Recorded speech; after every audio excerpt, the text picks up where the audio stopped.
Hi dears, good morning. എല്ലാവർക്കും നമസ്കാരം. കല്യാണിയുടെയും കിരണിൻ്റെയും ഒക്കെ ഇന്നത്തെ വിശേഷത്തിലേക്ക് എല്ലാവർക്കും സ്വാഗതം കേട്ടോ. അങ്ങനെ നമ്മുടെ പ്രകാശൻ തട്ടുകടയിൽ കയറി തട്ടുദോശയൊക്കെ നല്ല കാര്യത്തിലടിച്ച് അവിടെ അങ്ങനെ നിൽക്കുക. കൈയൊക്കെ കഴുകി വരുന്ന പ്രകാശൻ്റെ അടുത്തേക്ക് ആ കടക്കാരൻ വന്നിട്ട് അതെ 250 രൂപയായി ചേട്ടാന്ന് പറഞ്ഞു. അപ്പോഴാണ് പ്രകാശൻ പോക്കറ്റ് തപ്പിയത്. അയ്യോ, എൻ്റെ പേഴ്സ് കാണുന്നില്ലല്ലോ. അതെ, മര്യാദക്ക് കാശ് വെച്ചിട്ട് പോടോന്ന് പറഞ്ഞ് കടക്കാരൻ ദേഷ്യപ്പെടാൻ തുടങ്ങിയതും എൻ്റെ പൊന്നു ചേട്ടാ ഒന്ന് സഹകരിക്കണം, എൻ്റെ കയ്യിൽ 10 പൈസ എടുക്കാനില്ല. ഞാനേ വിശപ്പ് സഹിക്കാൻ പറ്റാണ്ട് ഈ കടയിൽ കയറിപ്പോയതാ. ആഹാ, മൂക്കുമുട്ട ഭക്ഷണവും കഴിച്ചിട്ട് അവസാനം കാശില്ല എന്ന് പറഞ്ഞാൽ എങ്ങനെ ശരിയാവാനാടോ? മര്യാദക്ക് പൈസ താ, അല്ലെങ്കിൽ ഒരു കാര്യം ചെയ്, ഇവിടെ നിന്ന് തട്ടുദോശ ഉണ്ടാക്കാൻ പറഞ്ഞു. പ്രകാശനാണെങ്കിലോ എന്ത് പണി വേണേലും ഞാൻ ചെയ്യാം, പോകുന്ന സമയത്ത് 100-500 രൂപ എൻ്റെ കൈവശം വെച്ച് തന്നാൽ മതി. അയ്യടാ, നിന്നെ ഞാനിവിടെ ജോലിക്കെടുക്കണമെന്നാണോ നീ പറയുന്നത്? എൻ്റെ പൊന്നു മോനെ, ദേ നിൻ്റെ നമ്പറൊക്കെ നിൻ്റെ കൈവശം വെച്ചാൽ മതി. തൽക്കാലം ഇവിടെ ഒരാളെ പണിക്കെടുക്കാൻ ഞാൻ ഉദ്ദേശിക്കുന്നില്ല. അങ്ങനെ പറയല്ലേ ചേട്ടാ, എന്തെങ്കിലും എനിക്ക് തരണമെന്ന് പറഞ്ഞു. ആയിക്കോട്ടെ, നീ എന്തായാലും അവിടെ നിന്ന് ദോശ ഉണ്ടാക്കുമെന്ന് പറഞ്ഞ് പ്രകാശനെ കൊണ്ട് നിർബന്ധിച്ച് അയാൾ ദോശ ഉണ്ടാക്കിക്കുകയാണ്. ഈ സമയമാണെങ്കിൽ കറക്റ്റായിട്ട് നമ്മുടെ കിരണും കല്യാണിയും കൂടി പ്രകാശൻ ദോശ ചുട്ടുകൊണ്ട് നിൽക്കുന്ന ആ തട്ടുകടയിലേക്ക് വന്നു. പ്രകാശനാണെങ്കിലോ കിരണിനെയും കല്യാണിയും കണ്ട പാടെ തന്നെ അവനൊന്ന് പതുങ്ങാൻ തുടങ്ങി. അപ്പോൾ കടക്കാരൻ ഇതൊക്കെ നോട്ട് ചെയ്യുന്നുണ്ട്. എളുപ്പമെന്ന് കടക്കാരൻ നമ്മുടെ കിരണിൻ്റെ അടുത്തേക്ക് എന്നിട്ട് പറഞ്ഞു, അതെ സാറിന് എന്താ വേണ്ടത്? എനിക്ക് 2 പ്ലേറ്റ് തട്ടുദോശയും അതുപോലെ ഓംപ്ലേറ്റും വേണമെന്ന് പറഞ്ഞു. അല്ല സാറേ, ഒരു സംശയം ചോദിച്ചോട്ടെ, ആ നിൽക്കുന്ന ആളെ സാറിന് പരിചയമുണ്ടോ? അങ്ങനെ നമ്മുടെ കിരൺ ആ പുള്ളിക്കാരൻ പറഞ്ഞതനുസരിച്ച് പ്രകാശനെ കാണുക. ഇയാളെ എനിക്ക് നല്ല പരിചയമുണ്ട് സാറേ, ഞാൻ ചോദിക്കുന്ന കൊണ്ടൊന്നും വിചാരിക്കരുത് കേട്ടോ. അയാൾ സാറിനെ കണ്ട പാടെ തന്നെ പരുങ്ങാൻ തുടങ്ങി, അതുകൊണ്ടാണ് ഞാൻ ചോദിച്ചത്. ഇയാളിപ്പോൾ ഇവിടെയാണോ ജോലി ചെയ്യുന്നതെന്ന് കിരൺ ആ കടക്കാരനോട് ചോദിച്ചതും പുള്ളിക്കാരനാണെങ്കിലോ എൻ്റെ പൊന്ന് സാറേ ഒന്നും പറയണ്ട, ഇയാളെ ഇവിടെ വന്നിട്ട് കാര്യമായിട്ട് ദോശയും ഓംപ്ലേറ്റും ചിക്കൻ ഫ്രൈയും ഒക്കെ തട്ടിയിട്ട് അവസാനം ഞാൻ കാശ് ചോദിച്ചപ്പം നയാ പൈസ കയ്യിലില്ലെന്ന് തട്ടുദോശ ഉണ്ടാക്കി സഹായിക്കാമെന്ന് പറഞ്ഞ് നിൽക്കുക.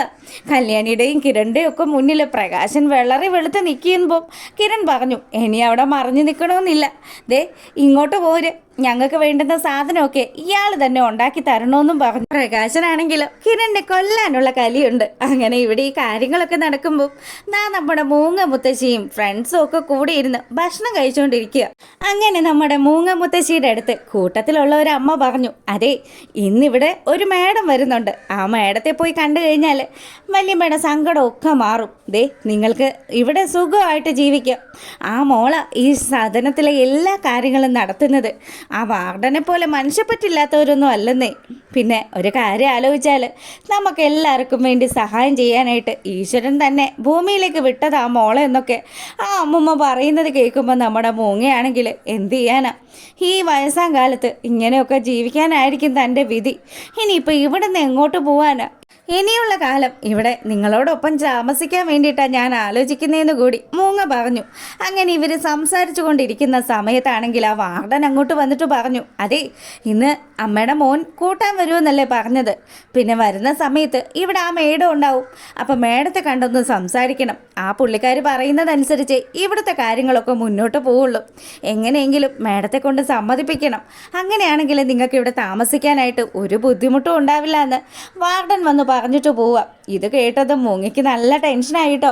ഈശ്വര, ഇനി ഇവിടെ നിന്ന് ഇറങ്ങിയാൽ എങ്ങനെയാണ് തൻ്റെ ഭാവി ജീവിതം, ഇനി എങ്ങനെയാണ് മുന്നോട്ട് പോകുന്നത് എന്നൊക്കെ ആലോചിച്ച് മൂങ്ങ മുത്തശ്ശി ടെൻഷൻ അടിച്ചുകൊണ്ടിരിക്കുക.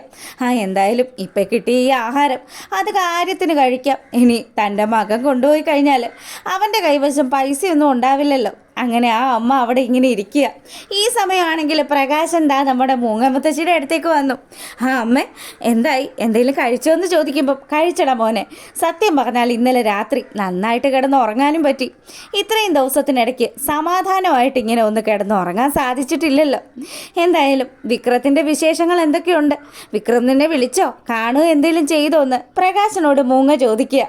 ഇത് കേട്ടതും അമ്മ അവൻ നമ്മുടെ എന്തോ ആവശ്യത്തിന് വേണ്ടിയിട്ട് പുറത്തെവിടെയൊക്കെ അലഞ്ഞു നടക്കുകയാണ്. എന്തായാലും അപ്പം അവൻ വിളിച്ചിട്ടില്ലല്ലേ മോനെ? എടാ, ഇത്രയും നാൾ നീ നിൻ്റെ പൊന്നുമോന് വേണ്ടി കഷ്ടപ്പെട്ടില്ലേ? എന്നിട്ട് നിന്നെ ആശുപത്രിയിൽ നിന്ന് ഇറക്കുന്ന സമയത്ത് 1 5 പൈസ അവൻ എനിക്ക് തന്ന് സഹായിച്ചോ? ഇല്ലല്ലോ.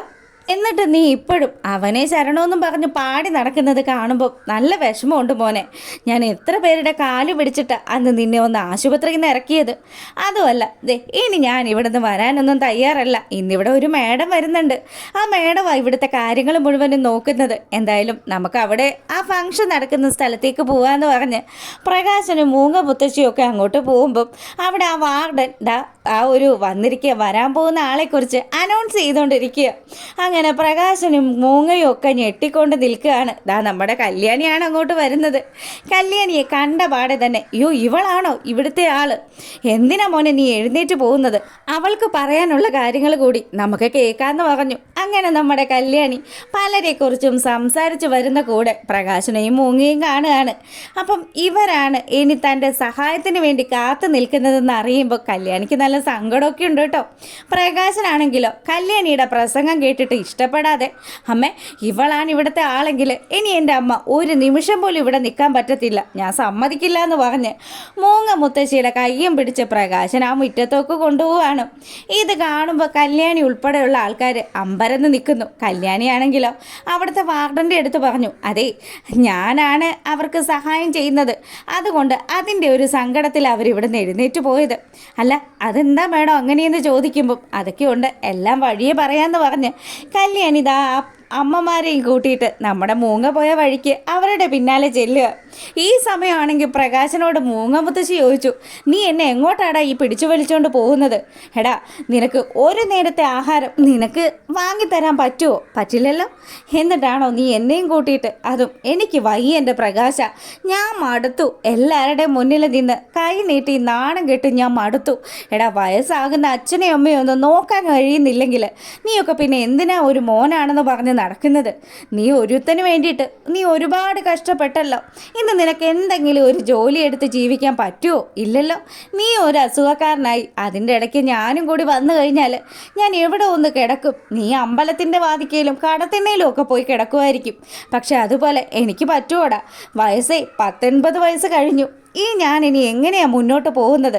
പ്രകാശനാണെങ്കിൽ ദേ അമ്മ കളിക്കരുത്, അമ്മയോട് ഞാൻ പറഞ്ഞു, അവളുടെ ഒരു സഹായത്തിനും അമ്മ ഇവിടെ നിൽക്കേണ്ട ആവശ്യമില്ല. മര്യാദക്ക് ഞാൻ പറയുന്നതും കേട്ട് എൻ്റെ പിന്നാലെ വന്നോണമെന്ന് പറഞ്ഞതും മൂങ്ങ മുത്തശ്ശിക്ക് അങ്ങ് ദേഷ്യം വന്നു. പുള്ളിക്കാരിയാണെങ്കിലോ അവിടെ വെച്ച് നമ്മുടെ പ്രകാശൻ്റെ കരണക്കുറ്റി നോക്കി ഒരടി അങ്ങ് കൊടുത്തു.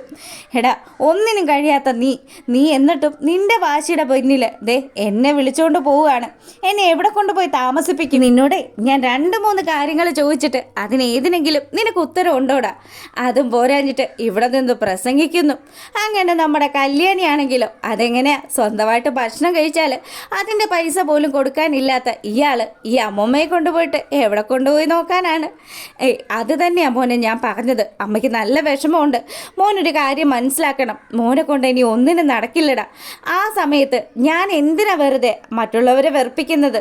അതുമല്ല ഇപ്പം ഞാൻ അനുഭവിക്കുന്നതും നീ അനുഭവിക്കുന്നതും ഒക്കെ ചിലരോട് നമ്മൾ ചെയ്തതിനുള്ള ഏറ്റവും വലിയ ശിക്ഷ തന്നെയാണ്. അപ്പോൾ വീഡിയോ ഇഷ്ടമായാൽ ലൈക്ക് ചെയ്യണം കേട്ടോ.